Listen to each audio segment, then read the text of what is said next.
সুপ্রিয় শিক্ষার্থী, আশা করি ভালো আছো। তো আজকে আমরা রসায়নের পর্যায় সারণী রিলেটেড এই সৃজনশীলটাকে দেখব।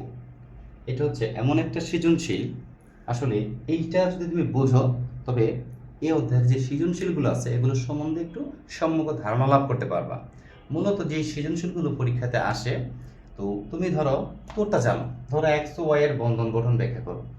তুমি বন্ধন গঠন পারো, হয় জানো যে এটা আণবিক যৌগ হবে অথবা সমযোজী যৌগ, কিন্তু আসলে এই সৃজনশীলটাতে তোমাকে এই এক্স এবং ওয়াইটা আসলে কি এটা বুঝতে হবে, তবেই কিন্তু তুমি আসলে বন্ধনটা গঠন করতে পারবা, যা আণবিক অথবা সমযোজী।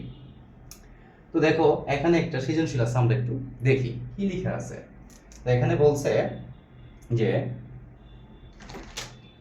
এক্স 4 নং পর্যায় ও 2 নং গ্রুপের একটা মৌল, ওকে, এবং ওয়াই 3 নং পর্যায় ও 17 নং গ্রুপের একটা মৌল। আচ্ছা, এখন কথা হচ্ছে যে একটা স্টুডেন্টের পক্ষে কি আদৌ এতগুলো, আই মিন 118টা মৌল সে কত নং গ্রুপে আছে, কত নং পর্যায়ে আছে, এটা কি আসলে মনে রাখা সম্ভব? এটা আমি মনে করি না। শুধু এটা স্টুডেন্টের পক্ষে না, একটা টিচারের পক্ষে মনে রাখাটা কষ্টকর হয়ে যায়। সো এই মুহূর্তে একটা স্টুডেন্ট আসলে কি করে অ্যান্সার করবে, যে কি করে সে মনে রাখবে যে একটা মূল্য এত নং পর্যায়ে আছে, এত নং গ্রুপে আছে? কে এভাবে বলা কি সম্ভব? তো না।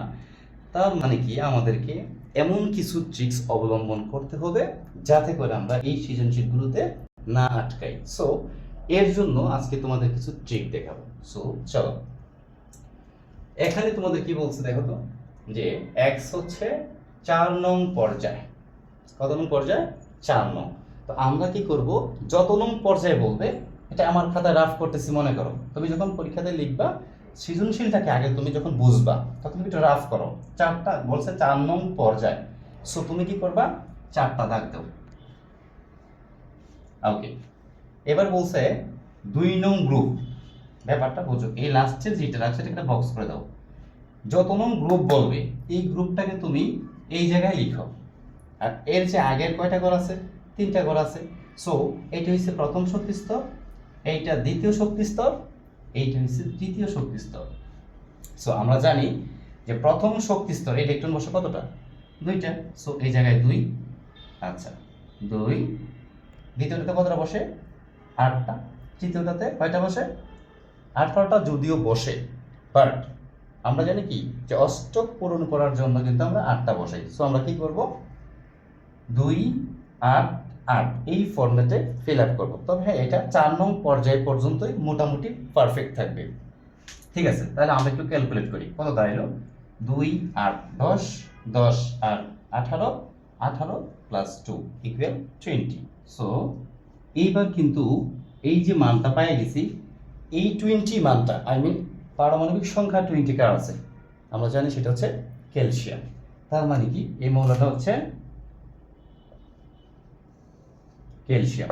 বুঝতে পারলাম যে এক্স মৌলটা 4 নং পর্যায়ে ওই 2 নং গ্রুপে ছিল, সেই মৌলটা আসলে কি, সেটা হচ্ছে ক্যালসিয়াম, অর্থাৎ এক্স মৌলটা হচ্ছে ক্যালসিয়াম।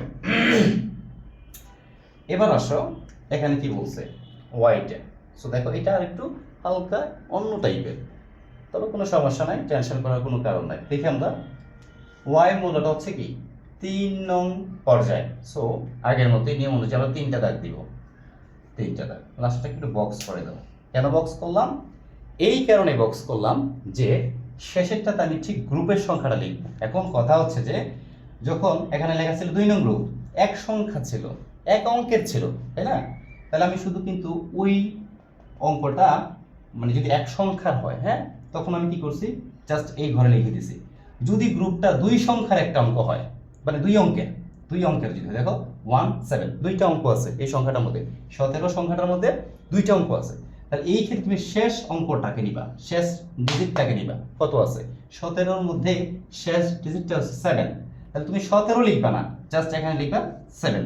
ধরো এখানে 18 ছিল, তুমি 8 লিখবা, এখানে 16 থাকলে তুমি 6 লিখবা। বুঝতে পারছি কি? ওকে, সো আগের ফরম্যাটগুলো কিভাবে হবে? এটা হচ্ছে প্রথম শক্তি স্তর, এটা দ্বিতীয় শক্তি স্তর। সো ফরম্যাট হচ্ছে 2 8। আমরা একটু ক্যালকুলেট করি, 2 plus 8 equal 10 and 10 plus 7 equal 17. So 17 এই যে পারমাণবিক সংখ্যাটা পাইছি এখন কিন্তু আমরা খুব সহজে চিনি 17 আমাদের চীনা পরিচিত একটা মৌল এবং সেটার নাম হচ্ছে ক্লোরিন 17টা ক্লোরিনের। সো এই যে এখানে বলছিল যে y মূলত হচ্ছে 3 নং পর্যায়ের 17 নং গ্রুপের এই যে 3 নং পর্যায়ের 17 নং গ্রুপের আমরা কিন্তু বের করছি তাহলে কি পাইছি 17 বা ক্লোরিন অর্থাৎ পারমাণবিক সংখ্যা 17 পাইছিলাম অথবা ক্লোরিন অর্থাৎ y মূলটা কি পাইছি আমরা ক্লোরিন।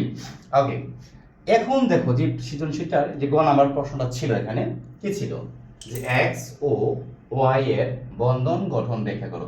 এইবার আমরা কিন্তু মৌল থেকে চিনতে পারছি যে x মৌলটা কি পাইলাম এই যে দেখো x মৌলটা হচ্ছে ক্যালসিয়াম।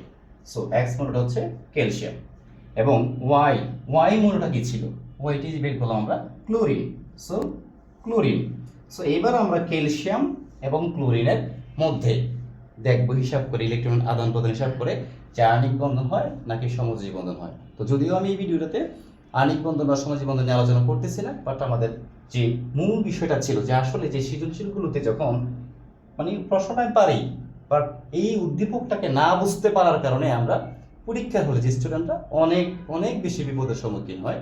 তো যাতে এইটা তাদের পরীক্ষার হলে গিয়ে এই সমস্যার সম্মুখীন না হতে হয় এর জন্য মূলত আমাদের এই ভিডিওটা আজকে দেওয়া।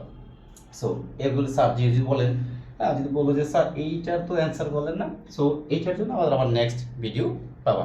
সো আজকে এই পর্যন্তই।